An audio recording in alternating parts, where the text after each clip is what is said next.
Your like and subscribe to my channel would really be appreciated. Subscription is free, and it only takes a moment of your time. Antonio Guterres, the head of the United Nations, is currently in Kazan, cowering to war criminals and murderers. Antonio Guterres continues to hit rock bottom, dragging the UN's reputation into war criminal territory as he embraces dictator and opposition murderer Lukashenko. Today is UN Day. At this time, UN Chairman Antonio Guterres celebrates this day in the company of war criminal Putin. On October 24, 1945, after ratification by the 5 permanent members of the Security Council and a majority of other countries, the UN Charter, which was signed by 50 states at the San Francisco Conference, entered into force. On October 24, 2024, exactly 79 years later, UN Chief Guterres celebrates UN Day in a country that violated that very charter. The UN Secretary-General bows down and shakes hands with the #1 terrorist who threatens the world with nuclear war. India blocks Turkey's entry into BRICS over Ankara's good relations with India-hostile Pakistan, according to German news publication Bild. The publication, citing Sinan Ulgen, a former diplomat for Turkish foreign policy at the Carnegie Endowment for International Peace, writes that Erdogan wants rapprochement with Putin's alliance, wishing to strengthen Turkey's strategic autonomy. The second reason for Erdogan's move, according to Ulgen, is the intention to show that he can simultaneously sit at the tables of NATO and BRICS and act as a mediator in the international arena.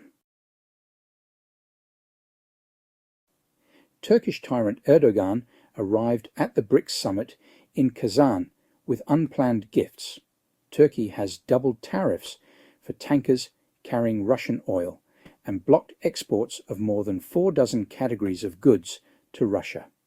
Among them are chips and remote control systems needed by Russian troops.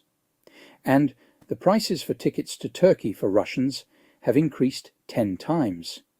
Is there still room in Putin's back for Erdogan's knives as he stabs Putin in the back, metaphorically?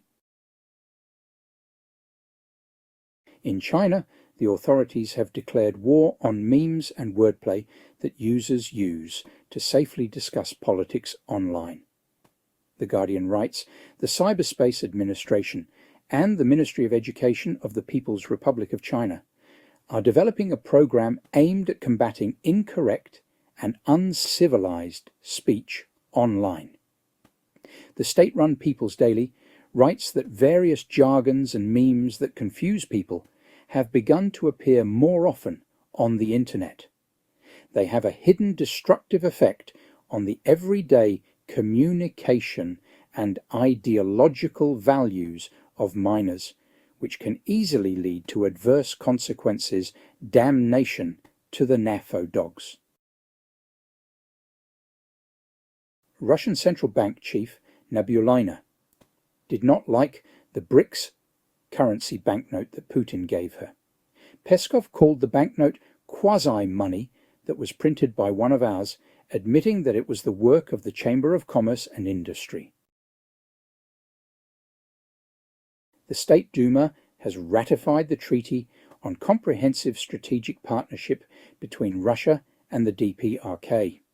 The 23-article treaty implies a military alliance because it includes a clause on providing assistance by all available means in the event of an attack on one of the countries.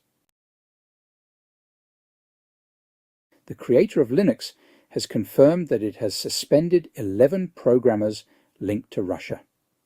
The founder of the operating system, Linus Torvalds, said that he is Finnish, which means he will not support the actions of the Russian authorities.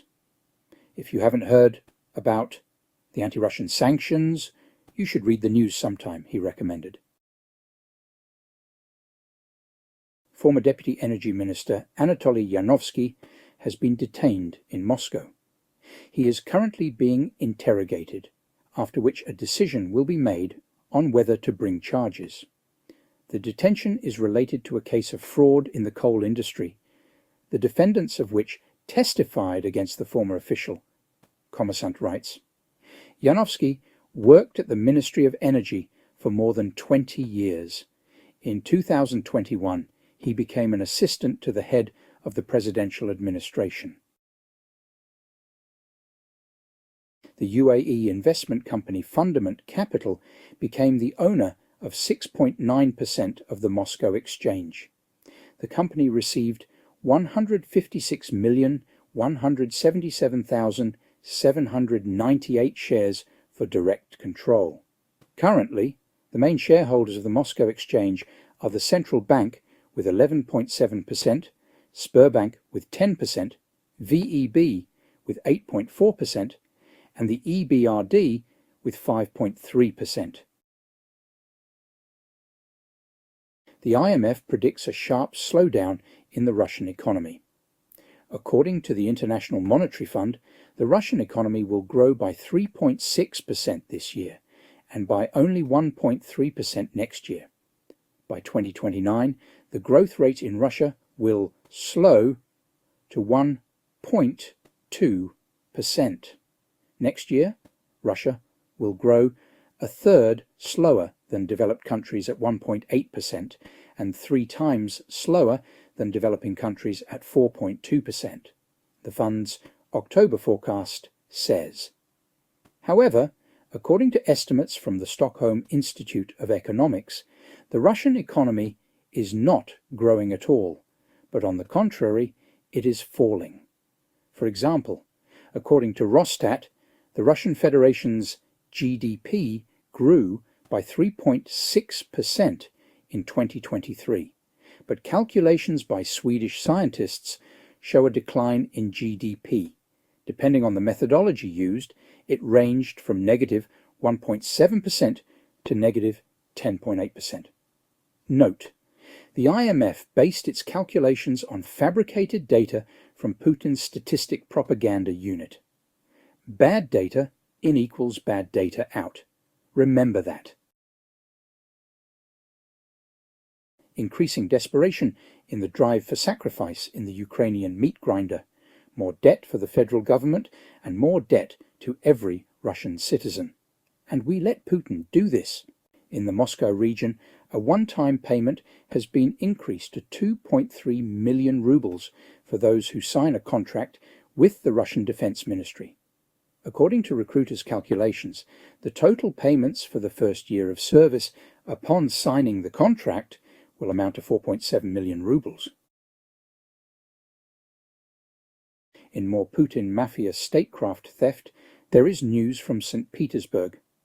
The Legislative Assembly secretly increased the salaries of the governor, all officials and deputies by 20%.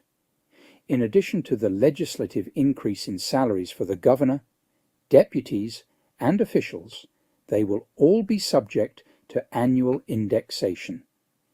Bezduhovnosti writes, it will amount to 10%.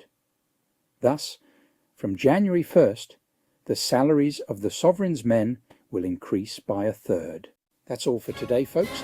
Thank you for tuning in. Please remember to like this video and subscribe to the channel. I also leave comments open for feedback, which I really appreciate.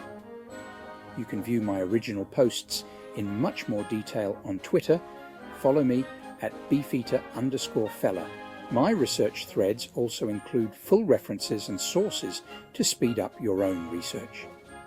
Did you know that I also provide daily updates and deep dive research videos on a range of interesting subjects, including economics, geopolitics, sanctions, circumventions, fossil fuel updates, and much more. If you are able to support me with a coffee or subscription on Patreon, I do provide links in the description of the video. I really appreciate all the support I can get towards my research, equipment, and publication costs. Thank you. To those who have supported me on Patreon or Buy Me Coffee, you are simply awesome. Your regular support is really appreciated. Remember, folks, the YouTube edition of my Russian Telegram chat translations is released every night at midnight, UK time. Have a great day. I look forward to your next visit.